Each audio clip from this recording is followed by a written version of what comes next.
नमस्कार मित्रांनो, स्क्रीनवर दिसणाऱ्या सर्व प्रश्नांची उत्तरं तुम्हाला या व्हिडिओमध्ये जरूर मिळतील. तर हा व्हिडिओ शेवटपर्यंत तुम्ही पाहावा. मी सचिन चव्हाण तुम्हा सर्वांचं एमपीएससी ज्ञान या यूट्यूब चॅनलमध्ये हार्दिक स्वागत करतो. आज आपण ओशनिक करंट्स म्हणजे समुद्री प्रवाह याबद्दल थोडासा अभ्यास करणार आहोत. चला मित्रांनो, सुरुवात करूया. तुम्हा सर्वांना माझा जय जिजाऊ. ही स्क्रीनवर तुम्हाला डायग्राम दिसत आहे, ती डायग्राम समुद्री प्रवाहांची आहे. आणि या समुद्री प्रवाहांमध्ये दोन प्रकारचे प्रवाह असतात, ज्याला शीत आणि उष्ण असे दोन प्रवाह आपण म्हणतो. ह्यामध्ये तुम्हाला जे रेड कलर दिसत आहेत ते उष्ण आहेत, आणि ज्यामध्ये ब्ल्यू कलर दिसत आहेत ते जे आहेत ते कोल्ड करंट्स आहेत. आणि जे तुम्हाला याच्यामध्ये जे जांभळ्या कलरमध्ये जे एक्झॅक्ट व्हायलेट कलरची जी डायग्राम दिसते आहे ते उष्ण आणि कोल्ड ह्यांच्यामधनं जे काही तयार होतं त्याला आपण म्हटलं हे जागतिक डिस्ट्रीब्युशन आहे. ह्याच्यामध्ये आपण या व्हिडिओमध्ये आपण रिजनल प्रवाहसुद्धा कसे वाहतात ह्याचासुद्धा अभ्यास करणार आहोत. आणि हे डायग्राममध्ये काय शो केलं जातं की जे गोल्स आहेत म्हणजे हे जे सर्कल्स आहेत हे या प्रमाणात का झाले, हे इथूनच का वाहत आहेत, ह्या प्रकाराचा जो अभ्यास आहे तो आपण काय करूयात, सुरुवात करूयात. तर बघा, पहिल्यांदा आपण समुद्री प्रवाह या डेफिनेशनपासून सुरुवात करूयात. समुद्री प्रवाह म्हणजे इतर काही नसून पाण्याचा एक प्रवाह आहे, पाण्याचा एक फ्लो आहे जो की एकाच दिशेमध्ये वाहतो. कुठल्या दिशेमध्ये? कुठल्या तरी एकाच दिशेमध्ये युनिडायरेक्शनल दिशेने वाहणाऱ्या पाण्याच्या प्रवाहाला आपण काय म्हणतो, तर समुद्री प्रवाह म्हणतो. बघा, त्याचे दोन प्रकार पडतात, एक म्हणजे उष्ण आणि दुसरा म्हणजे शीत किंवा गरम किंवा गार. असे दोन पाण्याचे जे प्रवाह असतात, हे दोन प्रकारचे प्रवाह जे आहेत ते आपण कुठे पाहणार आहोत, या लेक्चरमध्ये अभ्यास करणार आहोत. सर्वात महत्त्वाचं म्हणजे काय, इथे प्रवाह उत्पन्न करणारे घटक. आता हा MCQ आहे तुमच्यासाठी, कारण की हा प्रश्न नक्की येऊ शकतो की समुद्री प्रवाहांना कोण निर्माण करतं किंवा ते का निर्माण होतात. सर्वात महत्त्वाचं कारण म्हणजे पृथ्वीचं परिवलन हे आहे. पृथ्वी वेस्ट टू ईस्ट या दिशेमध्ये फिरते. ती डावीकडून उजवीकडे न फिरता ती नेहमी वेस्ट टू ईस्ट ह्या दिशेमध्ये फिरत असते. त्यामुळे पाण्याचे जे प्रवाह आहेत ते नेहमी ईस्ट टू वेस्ट ह्या दिशेमध्ये वाहण्याचा प्रयत्न करतात. हे साधं सोपं रिझन आहे. त्यानंतर वारे हा फार महत्त्वाचा घटक आहे किंवा खूप इम्पॉर्टंट फॅक्टर आहे असं कन्सिडर करा. कारण विदाऊट वारे पाण्याचा प्रवाह मूव्ह ऑन करण्यासाठी खूप जास्त ताकद लागते, जी की पाण्याच्या प्रवाहांना स्लो डाऊन करते. पण जर वारे त्याच दिशेमध्ये वाहत असतील ज्या दिशेमध्ये प्रवाह वाहतो आहे, म्हणजे फॉर एक्झाम्पल अशा दिशेमध्ये प्रवाह वाहतो आहे आणि याच दिशेमध्ये जर वारे वाहत असतील तर पाण्याच्या प्रवाहांना ते फास्ट मूव्ह ऑन करण्याचं किंवा घेऊन जाण्याचं काम करतात. म्हणून वारेसुद्धा काय आहेत, तर एक प्रवाह उत्पन्न करणारा महत्त्वाचा घटक आहे. त्यानंतर बघा, आपण पृष्ठभागावरील तापमान ह्याचा विचार करू. कारण की आपण एक गोष्ट शिकलो होतो की high pressure to low pressure असे काय वाहतात, तर प्रवाह वाहतात. एवढं आपण आधी बघितलेलं आहे मित्रांनो, बरोबर. तसंच पृष्ठभागावरील तापमान सुद्धा त्यासाठी खूप कारणीभूत घटक आहे, ज्यामध्ये सुद्धा काय केलं जातं, तर जिथे जास्त दाब आहे आणि जिथे कमी दाब आहे म्हणजे जिथे गरम प्रदेश आहे त्या प्रदेशाकडे शीत प्रदेशाकडून येणारे प्रवाह वाहायला लागतात आणि गरम प्रदेशाकडून कुठे व्हायला लागतील, मग शीत प्रदेशाकडे. असे दोन्हीकडे प्रवाह व्हायला लागतात. हे कारण याचं म्हणजे पृष्ठभागावरील पाण्याचं जे तापमान आहे हे यासाठीचं कारण आहे. त्यानंतर पाण्याची क्षारता बघूयात. पाण्याची क्षारता म्हणजे काय? आता पाण्याची क्षारता म्हणजे सॅलिनिटी, ज्याला आपण इंग्लिशमध्ये असं म्हणतो. आता पाण्याची क्षारता कुठं जास्त असते, तर जिथं आईस वॉटर आहे अशा ठिकाणी पाण्याची क्षारता काय असते, जास्त असते. आणि जिथं आईस वॉटर नसून साधं पाणी आहे तिथे पाण्याची क्षारता कशी असेल, कमी असेल. म्हणजे इथे एक एक्झाम्पल लक्षात घ्या की पोलार रिजन जे असेल त्या पोलार रिजनवर क्षारता कशी असेल, तर जास्त असेल. आणि इक्वेटोरियल रिजन जे आहे, कुठलं रिजन, इक्वेटोरियल रिजनमध्ये काय असेल, तर पाण्याची जी क्षारता असेल ती काय असेल, कमी असेल. याचं महत्त्वाचं एक्झाम्पल लक्षात ठेवा म्हणजे तुम्हाला हा कन्सेप्ट समजेल, कन्फ्यूज होऊ नका. कारण बघा, पोलार रिजनमध्ये आहे म्हटल्यानंतर इथे काय तयार होईल, इथे एक बर्फ तयार होईल. आणि बर्फ हा नेहमी कशा पाण्यापासून तयार होतो, नॉर्मल वॉटरपासून तयार होतो. म्हणजे उरलेल्या पाण्यामध्ये काय असेल, तर उरलेल्या पाण्यामध्ये काय असणार आहे, फक्त आणि मीठ असणार आहे. त्यामुळे इथे आईस पाणी जे असतं किंवा एकदम थंड पाणी जे आहे तिथे काय असणार आहे, क्षारता जास्त असणार आहे कुलनाच्या तुलनेमध्ये नॉर्मल पाण्याच्या. चंद्राचं गुरुत्वाकर्षण सुद्धा एक कारण आहे. कारण की आपण भरती ओटीच्या लेक्चरमध्ये बघितलं होतं की पाण्याला एक दिशेला ओढण्याचं काम चंद्राचं गुरुत्वाकर्षण करतं. त्यानुसारच पाण्याच्या प्रवाहांना सुद्धा ओढण्याचं काम कोण करतं, तर चंद्राचं गुरुत्वाकर्षण करतं. कोरियोलिस फोर्स हा वाऱ्याच्या दिशेशी निगडीत आहे. ॲक्च्युली परिवलनासोबत पण तुम्ही याला कन्सिडर करू शकता. उत्तर गोलार्धामध्ये उजव्या दिशेला, डाव्या गोलार्धामध्ये डाव्या हाताला असं आपण कन्सिडर करतो. त्याला कोरियोलिस फोर्स आपण असं लेक्चरमध्ये शिकलो आहे. त्यासाठी तुम्ही स्पेशल आपलं कोरियोलिस फोर्सचं जे लेक्चर आहे त्यामध्ये तुम्ही सुद्धा त्याचा अभ्यास करू शकता. त्यानंतर घनता हा सुद्धा महत्त्वाचा पार्ट आहे. घनता हा पाण्याच्या क्षारतेशी रिलेटेड आहे. पाण्याची घनता जास्त आणि पाण्याची घनता कमी ह्या दिशेकडून ह्या दिशेकडे नक्कीच ते प्रवाह वाह्याचं स्वरूप असतं त्यांचं. त्यानंतर जमिनीचं रूप हे सुद्धा एक महत्त्वाचं कारण आहे, कारण की जमिनीचं रूप पाण्याच्या प्रवाहांना अडवण्याचं काम करू शकते किंवा त्यांना डायव्हर्ट करण्याचं काम करू शकते. त्यामुळे जमिनीचं रूप जे आहे ते सुद्धा फार महत्त्वाचा घटक आहे प्रवाहांना उत्पन्न करण्यामध्ये. आता प्रवाहाच्या दिशेवर किंवा त्याच्या वेगावर परिणाम करणारे काही घटक सुद्धा अस्तित्वात आहेत. आता ते घटक कुठले कुठले आहेत तर समुद्राची खोली, म्हणजे जेवढा जास्त समुद्र खोल असेल तेवढे जास्त प्रवाह आहेत का, किंवा किनाऱ्याचा आकार हा सुद्धा त्याचा एक महत्त्वाचा फॅक्टर असू शकतो, जेणेकरून प्रवाहांचा वेग किंवा प्रवाहांची दिशा बदलण्याचं काम किनाऱ्याचा आकार काय करू शकतो, आकार करू शकतो. आता ह्या प्रवाहांची लांबी जी आहे ती बघा 1000 किलोमीटर्सपर्यंत प्रवाहाची लांबी असू शकते. आता जे पृष्ठप्रवाह आहेत, आता 2 एक्झाम्पल्स आपण बघितले होते, शीतप्रवाह आणि उष्णप्रवाह. तसंच अजून 2 एक्झाम्पल्स कन्सिडर करूया किंवा 2 प्रकार म्हणूयात याचेच, की समुद्र जर असा असेल म्हणजे हा समुद्राचा तळ असेल आणि हा समुद्राचा वरचा भाग असेल म्हणजे पृष्ठभाग असेल, त्या पृष्ठभागावर क्रिएट होणाऱ्या प्रवाहांना काय म्हटलं जातं तर पृष्ठप्रवाह असं म्हटलं जातं. आणि समुद्राच्या खालच्या भागात जे क्रिएट होतात त्याला बेस प्रवाह किंवा तळाकडील प्रवाह असं आपण म्हणू शकतो. ठीक आहे. बघा, पृष्ठप्रवाह कशामुळे तयार होतात तर सहसा वाऱ्यामुळे तयार होतात. म्हणजे ज्या दिशेला वारे असतील, आता फॉर एक्झाम्पल मी अशी दिशा दाखवतो, आता ही अशी असायलाच पाहिजे असं काही जरूर नाही, पण ह्या दिशेमध्ये जर वारे वाहत असतील तर ह्या दिशेला प्रवाह सुद्धा काय करू शकतात, वाहू शकतात. त्यामुळे वाऱ्यामुळे पृष्ठप्रवाह तयार होतात किंवा वारे त्यांना फार महत्त्वाचं कारण आहे प्रवाह तयार करण्यासाठी. हे एक फार महत्त्वाचं एक्झाम्पल असू शकतं त्यासाठी. आता इथे एक MCQ तुमच्यासाठी, की उत्तर गोलार्धामध्ये घड्याळाच्या काट्याच्या दिशेने म्हणजे क्लॉकवाईज दिशा जी आहे आपली, कोणती दिशा, क्लॉकवाईज दिशा, अशा दिशेमध्ये काय करतात, उत्तर गोलार्धामध्ये काय होतात, प्रवाहांची दिशा असते.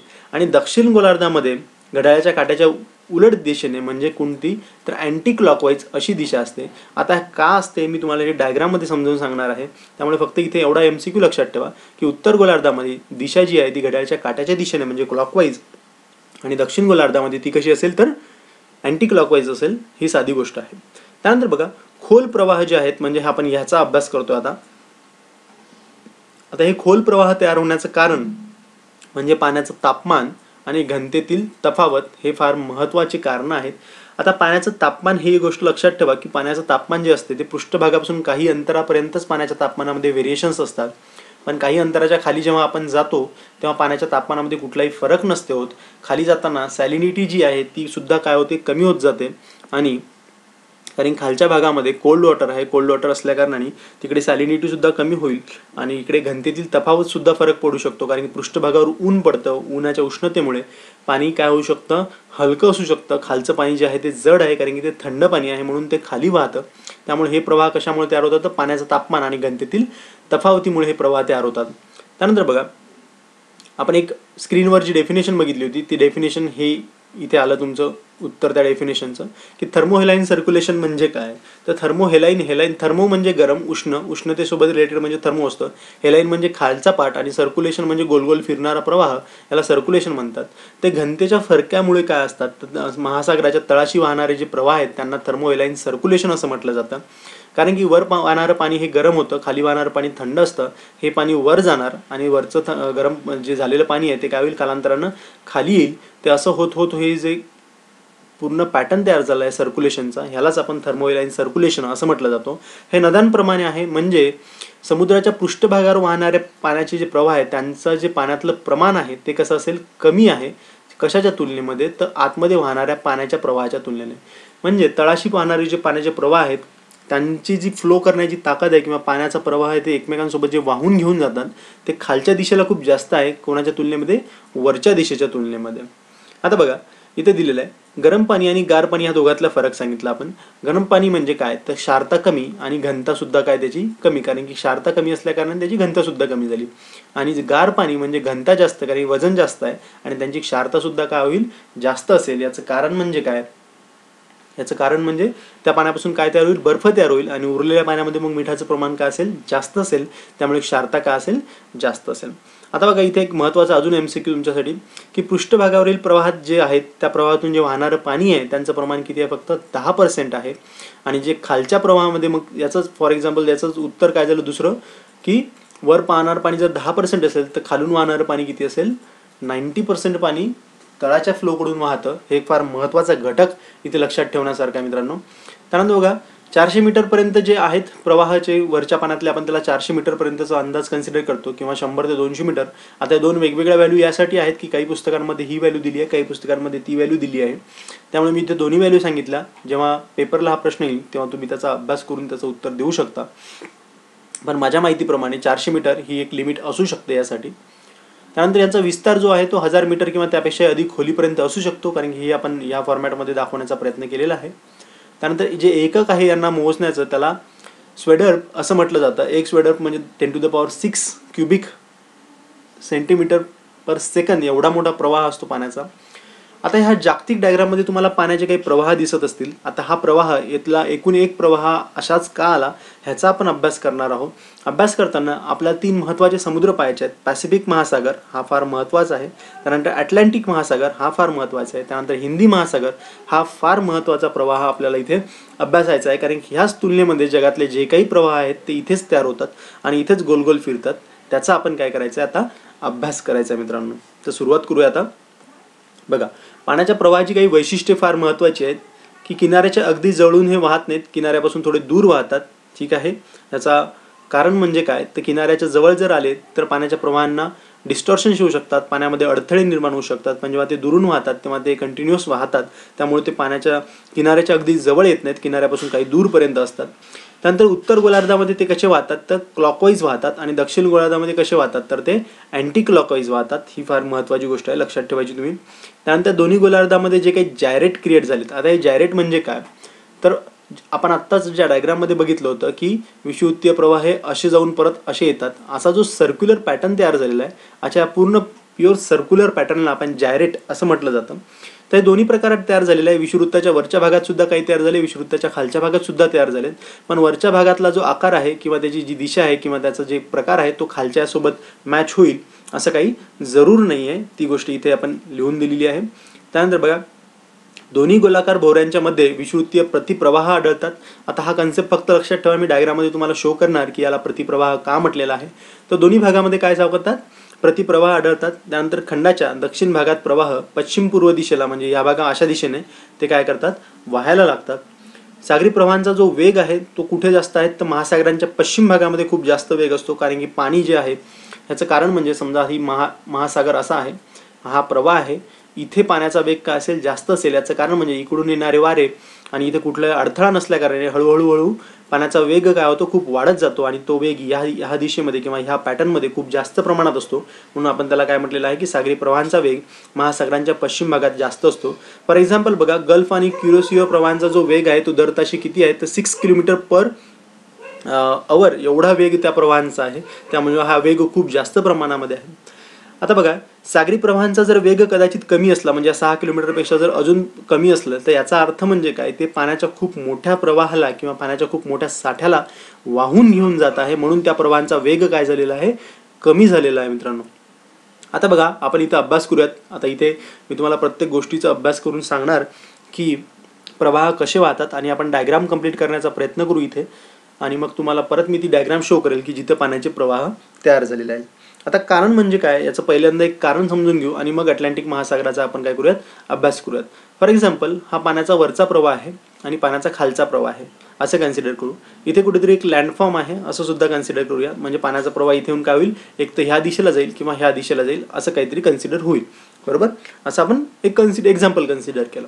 आता बघा, आता इथे काय होऊ शकतं, होऊन समजा ह्या ठिकाणी एक आईस आहे किंवा आयसी फॉर्मॅट आहे असं आपण कन्सिडर करू. आता जर आयसी फॉर्मॅट आहे म्हणजे इथे वॉटर कुठलं असेल, कोल्ड वॉटर आहे.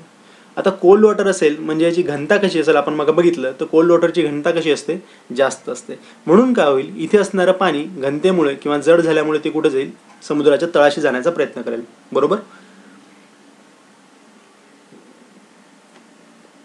समुद्राच्या तळाशी जर पाणी गेलं तर इथे असणारं पाणी जे आहे ते काय होईल, वॅकंट होईल. इथे अजून एक गोष्ट लक्षात घेण्यासारखी आहे की इथे जर आईस क्रिस्टल तयार झाली असेल किंवा आईस आहे म्हणजे ह्या पाण्याची क्षारता कशी असेल, तर या पाण्याची क्षारता काय असेल, जास्त असेल मित्रांनो. ह्या पाण्याची क्षारता कशी असेल, जास्त असेल. त्यामुळे कमी क्षारतेकडनं जास्त क्षारतेकडे काय होईल, पाणी वाहण्याचा प्रयत्न करेल. किंवा असं कन्सिडर करा की हे पाणी खाली गेलं, हे पाणी खाली गेल्यामुळे इथे जी पाण्याची जागा होती ती काय झाली, वॅकंट झाली आणि त्यामुळे ह्या दिशेला असलेलं पाणी ह्या दिशेकडे काय होईल, ट्रॅव्हर्स करण्याला सुरुवात करेल. एवढं साधं लक्षात आलं. ह्या दिशेला असणारं पाणी कुठे आलं, ह्या दिशेला फिलअप करण्यासाठी सुरुवात करेल. आता इथलं पाणी जर ह्या दिशेला गेलं तर ह्या ठिकाणी सुद्धा पाण्याचा काय होईल, एक फ्लो किंवा एक वॉइड तयार होईल, एक कमतरता तयार होईल पाण्याची. त्यामुळे खाली गेलेलं पाणी ह्या दिशेला वाहील आणि ह्या दिशेकडनं परत ते काय होईल, वरच्या दिशेला वाहण्याचं काय होईल, सुरुवात करेल. ह्याला जो असतो याला म्हणतात, वरच्या दिशेला पाणी जे वाहते याला अपवेलिंग झोन असं म्हटलं जातं आणि खालच्या दिशेला वाहणाऱ्या पाण्याला आपण डाऊनवेलिंग झोन असं म्हटलेलं आहे मित्रांनो. एवढं साधं लक्षात आलं तुम्हाला, इथे काही प्रॉब्लेम नक्कीच नाही. ठीक आहे, चला आता आपण परत सुरुवात करूया. आता आपण काय सांगितलं वरच्या दिशेला तुम्हाला, की वरच्या दिशेला जे पाणी वाहतं म्हणजेच उत्तर गोलार्धामध्ये जे पाणी वाहतं ते कसं असतं, क्लॉकवाईज आहे. आणि जे पाणी दक्षिण दिशेला म्हणजे दक्षिण गोलार्धात वाहतं ते कसं आहे मित्रांनो, अँटी क्लॉकवाईज आहे. ही गोष्ट आपण लक्षात ठेवलेली आहे, बरोबर. आता आपण काय करूयात, इथे इक्वेटोरियल एक फॉर्म करून घेऊयात. इक्वेटर म्हणजे आपला विषुवृत्त आपण एक फॉर्म करून घेऊया. फॉर एक्झाम्पल विषुवृत्त असं जातं असं कन्सिडर करा. एक्झॅक्ट असं नाही जात, पण विषुवृत्त असं जात आहे असं आपण कन्सिडर करूयात. आता आपण काय झालं, आपल्याकडे उत्तर प्रवाह आणि दक्षिण प्रवाह किंवा उत्तर गोलार्ध आणि दक्षिण गोलार्ध आपल्याकडे काय झालेत, क्रिएट झालेत, बरोबर.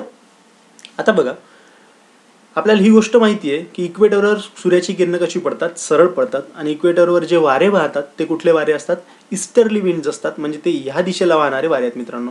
म्हणजे कुठून ईस्ट टू वेस्ट अशा दिशेमध्ये वाहणारे जे वारे आहेत त्यांना आपण ईस्टर्ली वेव्स किंवा पूर्वीय वारे असं आपण म्हणतो. आता आपण अटलांटिकचा अभ्यास करणार आहोत म्हणून इथे पहिल्यांदा उत्तर गोलार्धातील प्रवाहांचा अभ्यास करू, मग दक्षिण गोलार्धातील प्रवाहांचा अभ्यास करू. आता तुम्हाला एक गोष्ट लक्षात यायला पाहिजे की 23.5 उत्तर अक्षांशापर्यंत किंवा 23.5 उत्तर अक्षांशाला आपल्याकडे कर्कवृत्त आहे. म्हणजे तिथपर्यंत सूर्याची किरणं कशी पडतात, सरळ पडतात. आणि दक्षिण दिशेला सुद्धा 23.5 म्हणजे 23 म्हणजे 47 डिग्री एवढ्या भागामध्ये आपल्याकडे सूर्याची किरणं कशी पडतात, तर सरळ पडतात. त्यामुळे ह्या भागामध्ये जे काही प्रवाह तयार असतील ते नेहमी गरम पाण्याचे प्रवाह असतील. ही गोष्ट सहज लक्षात येण्यासारखी आहे, बरोबर. इथपर्यंत काही प्रॉब्लेम नाही. म्हणजेच ज्या दिशेनं मग वरच्या भागामध्ये म्हणजे आपण 23.5च्या वरच्या भागाकडे जाऊया, समशीतोष्ण कटिबंध किंवा शीत कटिबंधाकडे जाऊयात, त्या दिशेला आपण जर वळलो तर मग तिथे तयार होणारे पाण्याचे प्रवाह जे असतील ते कसे असतील, शीत प्रवाह असतील. ही गोष्ट सुद्धा आपल्याला काय होईल, लक्षात येईल मित्रांनो. तर आता आपल्याला ह्या दोन्ही कन्सेप्ट कळल्या आहेत. आता आपण काय करूयात, याचा अभ्यास करूयात. आता ईस्ट टू वेस्ट जेव्हा वारे वाहतात त्यामुळे समुद्र प्रवाहांमध्ये असणारं पाणी हे सुद्धा कसं वाहतं, ईस्ट टू वेस्ट अशा दिशेला वाहतं. म्हणजे दोन्ही दिशेला, मग दक्षिण गोलार्धात असो किंवा उत्तर गोलार्धात असो, अशा दोन्ही दिशेला जे पाणी वाहतं ते कुठल्या प्रमाणाचं असेल, मग ईस्ट टू वेस्ट ह्याच दिशेमध्ये काय होईल, पाणी वाहील. म्हणजे पूर्वेकडून पश्चिमेकडे. म्हणून डायग्राममध्ये हा जो फ्लो असेल तो कसा असेल, असा असेल. मग हा जो पाण्याचा प्रवाह आहे त्याला नॉर्थ इक्वेटोरियल करंट असं म्हटलं जातं मित्रांनो. नॉर्थ इक्वेटोरियल करंट म्हणजे नॉर्थ म्हणजे उत्तर, इक्वेटोरियल म्हणजे विषुवृत्तीय आणि करंट म्हणजे प्रवाह म्हणजे विषुवृत्तीय उत्तरी प्रवाह असं याचं डेफिनेशन तयार होईल. मग याचंच एक्झाम्पल परत तेच, याचं exact opposite south equatorial current म्हणजे दक्षिणी विषुवृत्तीय प्रवाह असं साधं सोपं याचं काय होईल, अर्थ होईल मित्रांनो, बरोबर. आता आपण एका दिशेकडनं मूव्ह ऑन करूयात आणि मग हा सर्कल कंप्लीट करू, मग खालच्या भागामध्ये येऊ. आता बघा इथे समोर काय लँडफॉर्म आहे आणि आपण बघितलं की प्रवाहांना अफेक्ट करणारा एक घटक म्हणजे कुठला आहे, तर लँडफॉर्म हा सुद्धा एक महत्त्वाचा घटक आहे जो प्रवाहांना काय करतो, अफेक्ट करतो. आता प्रवाह इथून पुढे जाऊ शकत नाही म्हणून प्रवाह काय करतो, इथून वळण्याला सुरुवात करतो. आता याचे दोन प्रवाह होतात, एक ह्या भागाकडे जातो, बरोबर, आणि एक कुठे जातो, ह्या भागाकडे जातो. ठीक आहे मित्रांनो. तर हे जे दोन्ही करंट आहेत हे कसे असतील, वॉर्म करंट असतील, बरोबर. कारण की हे विषुवृत्ताकडून आले आहेत म्हणून नेहमी कसे असतील, वॉर्म असतील. आणि जर वरतून कुठून जर करंट आला असेल तर त्याला काय म्हणणार आपण, तो कोल्ड करंट असं आपण म्हणणार. तर हा जो करंट आहे याला गल्फ स्ट्रीम असं म्हटलं जातं मित्रांनो. काय म्हणतात, गल्फ स्ट्रीम असं ह्या करंटचं नाव आहे. याचं नाव काय होतं, नॉर्थ इक्वेटोरियल करंट, आणि याचं नाव काय झालं आता, गल्फ स्ट्रीम अशा करंटचं काय झालंय, नाव झालंय मित्रांनो. ठीक आहे. हाच करंट हळूहळू काय होतो, पुढे होतो. आता जेव्हा आपण ह्या दिशेमध्ये आलो आहे तर ही दिशा म्हणजे जवळजवळ 35 अंशाच्या पुढची दिशा आहे. त्यामुळे इथे वेस्टर्ली विंड्स वाहतात. वेस्टर्ली विंड्स म्हणजे पश्चिमी वारे वाहतात जे की वेस्ट टू ईस्ट वाहतात. त्यामुळे हा जो प्रवाह आहे ह्या प्रवाहाला ते पुढे घेऊन जाण्याचं काम करतात. पुढे घेऊन जातात, पुढे घेऊन जायचं काम करतात. आणि हा करंट कुठला आहे मित्रांनो, वॉर्म करंट आहे. कुठला करंट आहे, वॉर्म करंट आहे. आपण कुठून पाहिला, हा कुठून आलेला आहे, इक्वेटर पासून आलेला आहे. त्यामुळे हा करंट कुठला झालेला आहे, वॉर्म करंट झालेला आहे. आणि ह्या वॉर्म करंटचा फार महत्त्वाचं एक हे आहे, काय म्हणतो आपण त्याला, एक वैशिष्ट्य आहे की जे इथले देश आहेत, कुठले युरोपियन कंट्रीज आहेत, हे युरोपियन कंट्रीज म्हणजे इंग्लंड झाला किंवा त्याच्याखाली पोर्तुगाल, स्पेन, हे जे इथले देश आहेत त्या देशाची किनारे हे हिवाळ्यामध्ये सुद्धा गरम ठेवण्याचं काम हा गल्फ स्ट्रीम करतो, जो की वॉर्म आहे. त्यामुळे तुम्हाला स्क्रीनवर दिलेल्या एका प्रश्नाचं अजून उत्तर भेटलं की हिवाळ्यामध्ये ब्रिटनचा किनारा जो आहे तो नेहमी कसा असतो, बर्फाच्छादित नसतो, तो पाण्याच्या रूपामध्ये असतो. आणि त्याचं कारण म्हणजे इथला वॉर्म करंट, तिथलं कटिबंध शीत असून सुद्धा तिथे बर्फाचा किनारा किंवा बर्फाचं प्रकार न घडता तिथे काय तयार होतात, तर पाण्याचा प्रवाह असतो. आणि त्या पाण्याच्या प्रवाहामध्ये मग समुद्रातील जहाजं तिथे येऊन थांबू शकतात. त्यामुळे हे एक महत्त्वाचं कारण आहे इथे, की इथे काय होतात, वातावरण कसं झालेलं आहे, गरम झालेलं आहे. बरोबर मित्रांनो, इथपर्यंत काही प्रॉब्लेम? चला आता इथून एक हा जो ग्रीनलँड आहे आणि हा आपला कॅनडाचा पार्ट आहे. त्यानंतर इथून येणारा जो प्रवाह आहे हा एक प्रवाह आहे, त्याला लॅब्राडोरचा प्रवाह असं म्हटलं जातं. कुठला प्रवाह? लॅब्राडोरचा प्रवाह असं म्हटलं जातं मित्रांनो. आणि हा प्रवाह कसा आहे, तर शीत प्रवाह आहे. कसा आहे? शीत प्रवाह आहे. याला कोल्ड करंट असं म्हटलं जातं. कुठला करंट आहे? कोल्ड करंट म्हटलं जातं. आता इथून येणारं पाणी कोल्ड आहे, इथून येणारं पाणी वॉर्म आहे. हे दोन्ही पाणी एकात एक मिसळले, इकडलं गेलेलं पाणी तर हे ऑलरेडी वॉर्म आहे, ते पुढे निघून गेलेला करंट आहे. आणि बऱ्याच वेळासाठी इथलं पाणी ह्याच भागामध्ये राहतं, तर कालांतराने हा करंट पुढे येऊन जो तयार होतो हा परत कोल्ड करंट तयार होतो मित्रांनो. कुठला करंट तयार होतो? कोल्ड. कारण की वरतून येणारा लॅब्राडोरचा करंट कोल्ड आहे, खालतून जाणारा वॉर्म करंट आहे. आणि वॉर्म करंट असून सुद्धा ह्या भागामध्ये कालांतरानं थोडा वेळ हे पाणी जेव्हा एकत्र राहतं तेव्हा ते कसं बनतं? शीत बनतं. म्हणून पुढे जाऊन हा प्रवाहाला काय होतो? कोल्ड प्रवाह होतो. आता इथे अजून एक महत्त्वाची गोष्ट लक्षात ठेवायची, की जिथे कुठे कोल्ड करंट आणि वॉर्म करंट एकत्र भेटतात, म्हणजे ह्या भागामध्ये कोल्ड करंट आणि वॉर्म करंट एकत्र भेटले, तर अशा ठिकाणी असं मचूळ पाणी तयार होतं, म्हणजे थोडंसं उबदार पाणी तयार होतं. आणि तिथे मासे वाढण्याची फार महत्त्वाची शक्यता तयार होते. त्याला फिशिंग ग्राउंड्स असं म्हटलं जातं. तर जगातील हा फार महत्त्वाचा एक फिशिंग ग्राउंड आहे. इथे माशाचं फार जास्त प्रमाणामध्ये उत्पादन होतं. त्यामुळे ही भागसुद्धा किंवा हे लोकेशन तुम्हाला लक्षात ठेवायचं आहे. तर हे फिशिंग ग्राउंड इथे तयार झालं आहे. त्याला न्यू फाउंडलँड असं सुद्धा म्हटलं जातं. न्यू फाउंडलँडचं फिश असं सुद्धा म्हटलं जातं, कारण की इथे ते बेट आहे न्यू फाउंडलँड. आणि कालांतरानं हा प्रवाहसुद्धा खाली आलेला आहे. आणि मग हा कोल्ड करंट पुढे याचं नाव केनरी करंट असं पडलं जातं. काय म्हणतात त्याला? केनरी करंट असं याचं नाव पुढे पडलं जातं. आणि कालांतरानं हा करंट नॉर्थ इक्वेटोरियल करंटमध्ये काय होतो? मिक्सअप होतो. आणि एक सायकल काय होते? कंप्लीट होते. अशी जेव्हा एक सायकल कंप्लीट होते, तर ह्या सायकलला जायर किंवा जायर्स असं म्हटलेलं आहे. त्यामुळे स्क्रीनवरील दुसऱ्या एका प्रश्नाचं तुम्हाला उत्तर भेटलं की जायर्स म्हणजे काय, तर असा कुठलाही एक भोवऱ्याचा आकार किंवा एक सर्कल जे फॉर्म होतं त्याला काय म्हणतात? जायर्स म्हणतात. आता हा जो समुद्र आहे हा शीत समुद्र किंवा असा शांत समुद्र असा भाग कन्सिडर म्हणून केलेला आहे. तर उथळ पाण्यामध्ये जे माशांचं उत्पादन असते ते एक्झॅक्टली तसं व्हायला पाहिजे तेवढ्या प्रमाणात नाही होत. त्यामुळे जे माशांचं उत्पादन आहे ते शांत समुद्रामध्ये, वादळी समुद्रापेक्षा शांत समुद्रामध्ये जास्त होतं. त्यामुळे हे सुद्धा एक पूर्ण भाग हा एक फिशिंग ग्राउंडमधून घोषित झालेला आहे. त्यामुळे हे करंटसुद्धा काय तुम्हाला लक्षात ठेवायचं आहे मित्रांनो. आता आपण खालच्या भागामध्ये साऊथ इक्वेटोरियल करंटकडे येऊयात. आता साऊथ इक्वेटोरियल करंटमध्ये आपण आलो. साऊथ इक्वेटोरियल करंट आपण बघितला की हा करंट कसा तयार झाला, कारण की पूर्वीय वाऱ्यांचा भाग आहे. त्यानंतर लँडफॉर्म आला. लँडफॉर्ममुळे हा करंट काय होईल? डायव्हर्ट होईल, तो ह्या दिशेला वळेल. हा जो करंट आहे साऊथ इक्वेटोरियल करंट हा कसा आहे? वॉर्म करंट आहे. हा सुद्धा कसा आहे? वॉर्म करंट आहे. हा जो खाली वळला आहे करंट ह्याला अर्जेंटिनाचा किंवा ब्राझिलिया करंट असं म्हणतात, कारण इथे ब्राझील देश आहे. आणि त्यामुळे ह्या करंटला काय म्हणतो आपण? ब्राझिलिया असं आपण म्हटलेलं आहे. ह्या खालच्या दिशेमध्ये अंटार्क्टिकाच्या वरच्या भागामध्ये एक सरळ आणि खूप मोठा प्रवाह वाहतो. ठीक आहे, त्याला वेस्ट विंड ड्रिफ्ट असं म्हटलं जातं. वेस्ट विंड ड्रिफ्ट असं म्हटलं जातं. हा एक खूप मोठा पाण्याचा प्रवाह आहे, शीत प्रवाह आहे ॲक्च्युली.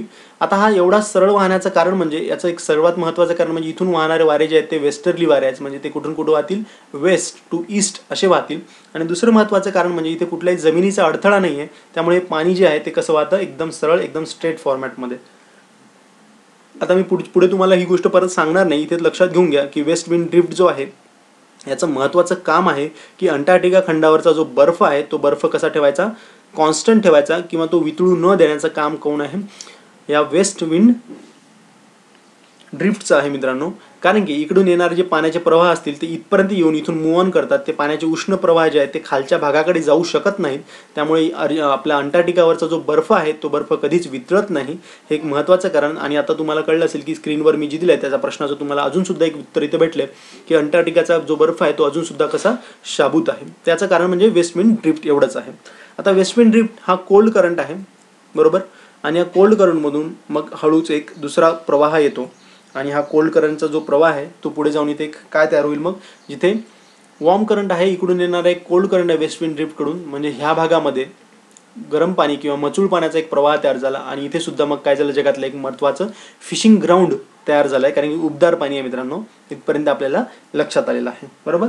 आता हे दोन्ही पाणी एकत्र आलेत, त्यामुळे आता हे पाणी असं ह्या दिशेला मूव्ह ऑन करतं वेस्ट विंड ड्रिफ्ट सोबत. हळूहळू ते काय होतं, मूव्ह ऑन करायला सुरुवात करतं.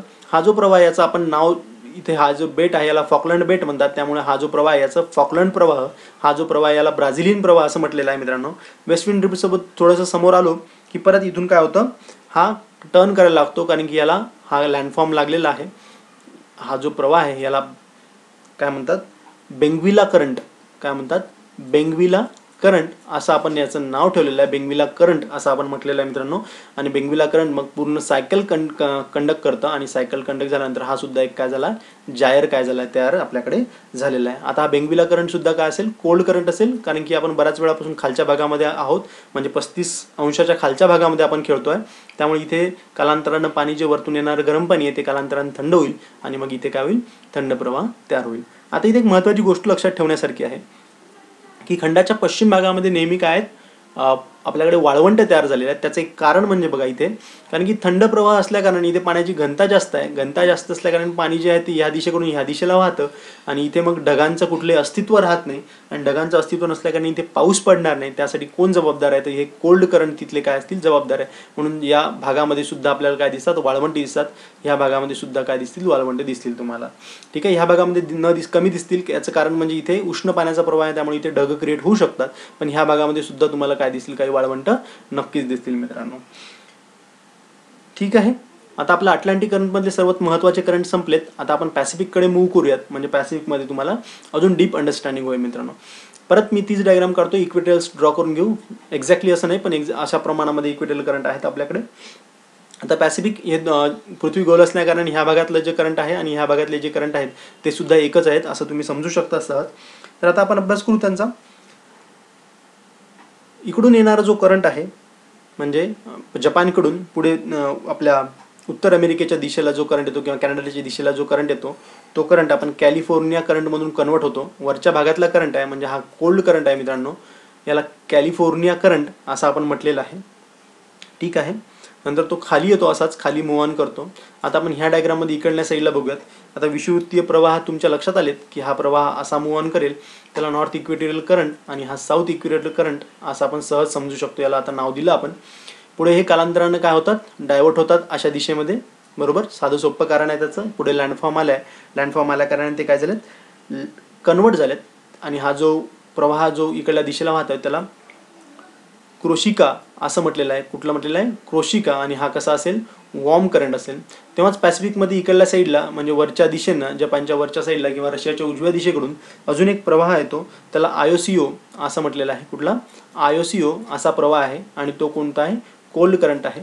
कोल्ड करंट आणि एकत्र येतात गरम करंट, जिथे तिथे फिशिंग ग्राउंड तयार होतं. म्हणजे जपानच्या ज्या बाजूला एक फिशिंग ग्राउंड तयार झालेलं आहे, फार महत्त्वाचं फिशिंग ग्राउंड आहे जगातलं हे. ते इथून पुढे आता प्रवाह एकत्र होऊन हे कसे वाहत लागतात, असे व्हायला लागतील. आणि आपण इथे शो केलं की हे पुढे वाहून कसे वाहतात, कॅलिफोर्नियाच्या दिशेला वाहतात, म्हणून त्याला कॅलिफोर्निया असं नाव दिलं. हा कोल्ड करंट आहे, तो कालांतरानं अजून खाली येतो. हा कोल्ड करंट इथपर्यंत खाली आलेला आहे मित्रांनो आता आपल्याकडे, आणि पुढे हा परत नॉर्थ इक्वेटोरियल करंटमध्ये काय होतो, विलीन होऊन जातो. आणि इथे कुठला असतो मग, तो वॉर्म करंट म्हणून काय होतो, गणला जातो. तर फार सोपं आणि फार सहज इथे स्पष्टीकरण तुम्हाला लक्षात आलं. फक्त करंटची नावं लक्षात ठेवायची आहे. इथे वाहणारा कोण आहे, आयोसिओ. इथे वाहणारा क्रोशिया, हा नॉर्थ इक्वेटोरियल करंट. आणि अमेरिकेच्या बाजूला जो वाहतो त्याचं नाव काय ठेवलेलं आहे आपण आता, कॅलिफोर्निया करंट असं नाव ठेवलेलं आहे. म्हणजे आता उत्तर पॅसिफिकमधले आपले महत्त्वाचे प्रवाह इथे काय झालेत, संपले आहेत. एक ॲक्च्युली इथून सुद्धा यांचा एक प्रवाह वाहतो, एक छोटा प्रवाह आहे, त्याला आपण अलास्काचा, हा जो भाग आहे हा अलास्काचा भाग आहे. इथून वाहणारा एक प्रवाह आहे, कारण इथे लँडफॉर्म आहे, त्यामुळे अर्ध पाणी इकडे जाईल आणि काही पाणी या दिशेला सुद्धा वाहू शकतं. त्यामुळे इथे एक प्रवाह तयार होतो, त्याला अलास्काचा करंट असं सुद्धा म्हटलेलं आहे. तो की ॲक्च्युली कोल्ड करंट आहे, पण त्याचं काही एवढं फार जास्त महत्त्व नाही आहे, पण तरी लक्षात ठेवा. आता आपण दक्षिण भागामध्ये येऊ. हा झाला आपल्याकडे साऊथ इक्वेटोरियल करंट. बरोबर. काय झालं, आपल्याकडे साऊथ इक्वेटोरियल करंट आता इथे तयार झालेला आहे मित्रांनो. इथे लँडफॉर्म आहे, लँडफॉर्ममुळे काय होईल, पाणी परत खालच्या दिशेला वाहायला सुरुवात केली. बरोबर. ठीक आहे. हा ऑस्ट्रेलियाचा भाग आहे. ऑस्ट्रेलियाची ईस्ट साईड आणि वेस्ट साईड, इथे नाव लक्षात ठेवणं फार सोपं आहे. याला ईस्ट ऑस्ट्रेलियन प्रवाह असं म्हटलं जातं. हा सध्या तरी काय आहे, वॉर्म आहे. खालून वेस्ट विंड ड्रिफ्ट वाहतोय आपल्याकडे. याच्यातला एक भाग इकडे येतो, बरोबर. याच्यातला एक भाग सुद्धा इकडे आपल्याकडे आलेला आहे आणि मग इथे फिशिंग ग्राउंड तयार होईल आणि हा भाग इकडे मूव्ह ऑन करेल, म्हणजे हे या दिशेला येईल, बरोबर. हा ह्या दिशेला येईल. हा कोण असेल, कोल्ड करंट असेल. आलं लक्षात, बरोबर. आणि इथून परत काय होईल, हा परत या लँडफॉर्ममुळे वर होईल. तर याला पेरू करंट असं म्हटलं जातं. कुठलं करंट म्हटलं जातं, पेरू करंट. हा आपल्या मान्सूनसाठी फार महत्त्वाचा आहे. आपण याचा अभ्यास केला. इथे कोल्ड करंट तयार होतात. एलिनो आणि लानिनाचा आपण जेव्हा अभ्यास केला तेव्हा आपण शिकलो. त्यामुळे ह्या भागामध्ये काय आहेत, वाळवंट सुद्धा काय झालेले आहेत, जास्त दाबाचं केंद्र क्रिएट झाल्यामुळे इथे वाळवंट सुद्धा तयार झालेले आहेत. तर लक्षात ठेवायचं मित्रांनो, ठीक आहे. मला असं वाटतं की आता आपण पॅसिफिकमधले जवळजवळ सगळे प्रवाह संपून घेतलेत. आपण आता हिंदी महासागराकडे मूव्ह करू. हिंदी महासागर थोडासा अवघड याच्यासाठी आहे की हिंदी महासागरामध्ये एक्झॅक्ट आपण जसं आत्ता अभ्यास केला तसा अभ्यास नाही होत, कारण की इथे थोडी प्रवाहांची दिशा वेगळी होते. त्याचं कारण मी तुम्हाला आता सांगणार आहे. तर आपण पहिल्यांदा दक्षिण याच्यात घेऊ, म्हणजे दक्षिणमधलं सोपं आहे, थोडंसं लवकर लक्षात येईल. याला साऊथ इक्वेटोरियल करंट म्हणतात, कारण की आत्ताच आपण बघितलं दक्षिणमधलं आहे. त्याच्यानंतर ते पुढे येऊन काय होतात, अशा दिशेला वाहनाला सुरुवात करतात. त्याला मोझंबिकचा करंट असं म्हणतात. कुठला म्हणतात त्याला, मोझंबिकचा करंट असं म्हटलं जातं. हा वॉर्म करंट आहे मित्रांनो. पुढे जेव्हा जातो हा तेव्हा एका बेटाजवळ येतो. त्याला अँगुलहास असं म्हटलेलं आहे. कुठलं बेट म्हणतात, अँगुलहासचं बेट असं म्हटलेलं आहे. अँगुलहासचा प्रवाह असं म्हणतात. आणि पुढे वेस्ट विंड ड्रिफ्ट सुद्धा आहे. त्या वेस्ट विंड ड्रिफ्टकडून एक शाखा येते. इथे फिशिंग ग्राउंड तयार होईल आणि मग हे पाणी असं मूव्ह ऑन करेल. इथून वर जाईल. इथून वर जाणारं पाणी जे असेल ते ईस्ट, आपली कुठली दिशा आहे, वेस्ट दिशा आहे, म्हणून वेस्ट ऑस्ट्रेलियन प्रवाह असं म्हटलेलं आहे. हा कोल्ड करंट आहे आणि हा सायकल कंप्लीट होईल, म्हणजे इथे सुद्धा काय होईल, एक जायर क्रिएट होईल मित्रांनो. ठीक आहे. आता आपण इथला अभ्यास करूयात. इथे परत याला नॉर्थ इक्वेटोरियल करंट असं आपण नाव देऊयात. हा पाणी असं मूव्ह ऑन करेल आणि भारताची कंडिशन अशी असल्याकारणाने हे याचे दोन प्रकार पडतात. हा क्लॉकवाईज प्रकार जेव्हा पडतो तेव्हा समर असतं. जेव्हा कुठला दिशा आहे बघा, हे आपल्याकडे जेव्हा क्लॉकवाईज जे आहे ते जेव्हा पडतात तेव्हा इथे समर दिशा तयार होते. म्हणजे समरच्या वेळेस हे क्लॉकवाईज डिरेक्शनमध्ये फिरतात आणि तेव्हा आपलं मान्सून जे आहे ते मान्सून येण्याची प्रक्रिया जी असते ती तेज करतात, कारण की हे जे सोबत आहे हे नैऋत्य मोसमी वाऱ्याला सपोर्ट करतात. त्यामुळे उन्हाळ्यामध्ये अशी कंडिशन असते आणि विंटरमध्ये हे एक्झॅक्टली अपोजिट वाहतात आणि त्याच्यापासून काय तयार होतात, तर उलटे प्रवाह काय होतात, तयार होतात. तेव्हा कोण असतो, तेव्हा कोण असणार, तर तेव्हा हिवाळा असणार. हे फार महत्त्वाचं इथे तुमच्या लक्षात आलं असेल मित्रांनो. आता एक प्रतिप्रवाहांचा आपण अभ्यास करायचा बाकी होता. आता प्रतिप्रवाह हे प्रत्येक इक्वेटोरियल करंटमध्ये वाहतात. आता प्रतिप्रवाह कसे आहेत, तर काही पाणी हे या दिशेला वाहिलेलं आहे मित्रांनो, हे साधारण तुमच्या लक्षात आलं, आणि काही पाणी ह्या दिशेला वाहिलेलं आहे. पण इथून सुद्धा काही पाणी असं वाहू शकतं आणि काही पाणी ह्या दिशेला वाहू शकतं. त्यामुळे रिकामी जागा फिलअप करण्यासाठी हे पाणी उलट्या दिशेला वाहायला काय करते, सुरुवात करते. म्हणजे हे ह्या दिशेला वाहण्याला सुरुवात करते आणि याला इक्वेटोरियल काउंटर करंट असं म्हटलेलं आहे. म्हणजे विषुववृत्तीय प्रतिप्रवाह असं म्हणतो आपण, इक्वेटोरियल काउंटर करंट असं म्हटलेलं आहे. आणि हे प्रत्येक जागी आहे. म्हणजे ह्या जागी सुद्धा इकडे जेव्हा असा प्रवाह असेल तेव्हा ह्या दिशेला एक प्रवाह वाहील, त्याला इक्वेटोरियल काउंटर करंट आपण असं म्हणू शकतो. इथे सुद्धा तीच कंडिशन अशीच असणार, त्याला इक्वेटोरियल प्रतिप्रवाह वाहतात. ॲक्च्युली याच्यामध्ये पाण्याचं प्रमाण फार कमी असते, याचा काही जास्त इफेक्ट होत नाही, पण ते वाहतात. त्यामुळे ते लक्षात ठेवणं आपल्यासाठी फार महत्त्वाचे आहेत. आता याचे परिणाम बघा. आता फार सोपं आहे, कारण की आता आपल्याला सगळ्या गोष्टी लक्षात आल्या. त्याचा परिणाम काय होतं, तर शुष्कता असू शकते. जिथं थंड पाण्याचा प्रवाह आहे आपण बघितलं तिथे वाळवंट क्रिएट होतात. भारी वर्षण, जिथे गरम पाणी आहे तिथे खूप जास्त प्रमाणात वर्षा होऊ शकते. दाट धुकेयुक्त हवा तयार होऊ शकते, कारण की जिथं गरम आणि थंड पाणी एकत्र येतात तिथे धुक्याची हवा तयार होऊ शकते. त्यानंतर बघा, उष्ण किंवा थंड प्रवाह सातत्याने मोठ्या प्रमाणामध्ये वाहतात आणि ते किनारी प्रदेशांवर परिणाम करतात. कारण बघितलं आपण, बघा त्याचं एक्झाम्पल बघितलं की गल्फ स्ट्रीममुळं काय होतं, तर आपल्या तिथली ब्रिटनचा जो भाग आहे तिथे काय होतात, समुद्रकिनारे गोठत नाहीत. किंवा इथे बघा परत पश्चिम युरोप किंवा दक्षिण अलास्का, जपानच्या किनाऱ्यावरून जे उष्ण प्रवाह वाहतात त्यामुळे तिथल्या थंडीची तीव्रता काय होते, कमी होते. ॲक्च्युली तिथे शीत वातावरण आहे, पण थंडीची तीव्रता कशी होते, कमी होते. गल्फ प्रवाहामुळे पण काय झालं ते बघितलं आपण की ते बंदर कुठले कुठले आहेत, तिथे नावं दिली आहेत. ते बंदर कसे आहेत, ते गोठत नाहीत. तिथे आपण लक्षात ठेवलं. ते पण जपान आणि उत्तर अमेरिका व पश्चिम किनारा जो आहे तो हिवाळ्यात कसा राहतो, उबदार राहतो. हे पण त्याचं एक्झाम्पल, कारण की वॉर्म करंट वाहतात त्या दिशेमधनं. नंतर बघा, उबदार पाणी आणि उबदार हवामुळे बाष्पीभवन अधिक होतं आणि लगतच्या किनाऱ्यावर काय होतं, फार जास्त प्रमाणामध्ये पाऊस पडतो. आपल्याला माहित आहे की इक्वेटरवर सर्वात जास्त पाऊस पडतो, म्हणून वर्षावने जी आहेत आपली ती कुठे आहेत तर इक्वेटर रिजन म्हणजे किंवा विषुववृत्ताच्या रिजनमध्येच आहेत. कारण की तिथे दिवसभर खूप जास्त ऊन पडतं, त्यामुळे अभिसरण प्रवाह तयार होतात, हवा वर व्हायला लागते आणि कालांतराने थंड होऊन काय होतं तिच्यापासून पाऊस पडतो. त्यामुळे सर्वात जास्त पाऊस इक्वेटर रिजनमध्ये पडतो आणि तिथेच कुठले प्रवाह वाहतात तर तिथे उबदार पाण्याचे प्रवाह वाहतात. त्यानंतर दक्षिण गोलार्धामध्ये पेरू आणि बेंगवेलाचे थंड प्रवाह असल्याकारणाने तिथे काय होतं जास्त दाबाचं केंद्र तयार होतं आणि तिथे मग पाऊस पडत नाही. त्यामुळे तिथे कुठल्या काही वाळवंटाची निर्मिती होते, जसं की पेरू, चिली, नैऋत्य आफ्रिका येथील नामिबियाचं जे वाळवंट आहे ते त्या भागामध्ये निर्माण झालेलं आहे. पुढे बघा, सागरी प्रवाहांसोबत ध्रुवीय प्रदेशाकडून हिमनग सुद्धा वाहत येतात, ते एक महत्त्वाचं कारण आहे त्यासाठी. नंतर सागरी प्रवाह सागरी जीवांना पोषक प्लवंग सुद्धा तिथे उपलब्ध करून देतात, कारण की उष्ण आणि गरम थंड पाणी जिथे एकत्र येतात तिथं प्लवकांची फार मोठ्या प्रमाणात निर्मिती होते आणि जिथे प्लवंग निर्माण होतं तिथे माशांचं खाद्य निर्माण होतं, त्याला प्राणी प्लवंग असं म्हटलं जातं. आणि तिथे फार मोठे फिशिंग ग्राउंड तयार होते, त्यामुळे समुद्री जीवांना पोषक असणाऱ्या जागेमध्ये मग मासेमारी सुद्धा काय होते फार जास्त प्रमाणामध्ये. आपण त्यांची दिशा आणि त्यांची जागा आपण दाखवलेली आहे मित्रांनो. प्रवाहात ज्या दिशेला वाहतात त्या दिशेला जर जहाजं वाहत असतील तर जहाजांना इंधन किंवा वेळ काय होतो कमी लागतो, याचा सुद्धा आपण अभ्यास केलेला आहे. नंतर वेगवेगळ्या भागातील जे प्राणी आहेत त्यांचं सुद्धा अस्तित्व ह्या भागामध्ये दिसायला लागतं. आता काही प्रवाहांची नावं दिली आहेत, मी स्क्रीन पॉज करून तुम्ही याचा स्नॅपशॉट घेऊन याचा अभ्यास करू शकता. आपण मॅक्सिमम प्रवाह याच्यातला आपण अभ्यासले आहेत आणि तुम्हाला एक बेसिक आयडिया सुद्धा इथून काय झाली असेल क्लिअर झाली असेल. अटलांटिक महासागरातील प्रवाहांची नावं दिली आहेत, आर्टिक सुद्धा दिलीत, अंटार्क्टिक सुद्धा दिलेली आहेत. त्यानंतर हे पॅसिफिकचे काही प्रवाह आहेत, याचा आपण अभ्यास केलेला आहे ॲक्च्युली. आणि हे जे आहेत ते हिंदी महासागरातील प्रवाह आहेत. स्क्रीनला पॉज करून तुम्ही याचा अभ्यास करू शकता मित्रांनो. हे काही जायर्सची नावं आहेत. जायर्स म्हणजे सर्कल किंवा भोवरा, हे कसे पडतात याचा पण आपण अभ्यास केलेला बघितलेला आहे मित्रांनो, की जायर्स कसे तयार झालेले आहेत. तर हे सुद्धा तुम्ही स्क्रीन पॉज करून याचा सुद्धा अभ्यास करू शकता. याला पाठ करून ठेवलं तर फार चांगलं, पण मला नाही वाटत की यांची काही जास्त गरज असेल, कारण की तुम्हाला जायर्स कुठं क्रिएट झाले हे सहज आता समजलेलं आहे. परत ही जागतिक एक डायग्राम, ह्या जागतिक डायग्राममध्ये मी तुम्हाला सर्व दाखवलेलं आहे. याच्यामध्ये जो ब्लॅक करंट आहे तो कोल्ड करंट आहे ॲक्च्युली, आणि जे रेड करंट आहेत ते वॉर्म करंट आहेत. या सर्व करंटचा आपण अभ्यास केलेला आहे.